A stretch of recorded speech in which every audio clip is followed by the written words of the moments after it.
Magandang araw sa inyong lahat at welcome sa aking channel.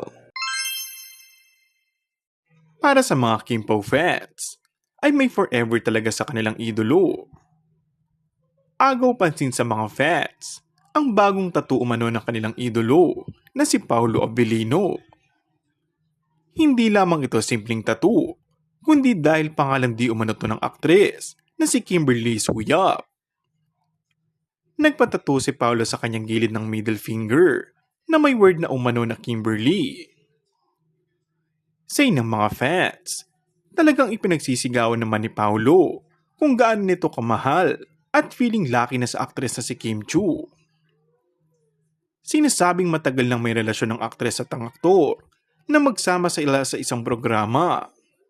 Pero pinili nilang ilihim muna ito sa publiko ang kanilang pagmamahalan para makaiwas sila sa mga intriga. Dahil magkasama sa programa ang dalawa, maging sa mga endorsement ay madalas silang magkita. Kaya bihirang-bihira ang pagpunta nila sa mga pampublikong lugar. Kaya nananatili ang kanilang tahimik na relasyon. Pero noong napunta sa Dubai, ay parang mas naging malaya ang dalawa. Magkasamang kumakain, mag-jogging. Huli pang si Kim mismo ang nagme-makeup kay Paolo. Iyan na ilan lamang sa mga kuha ng ilan sa mga tagahanga na nakakita sa dalawa na magpunta sa Dubai para sa Kapamilya Caravan. And that's all for our today's video.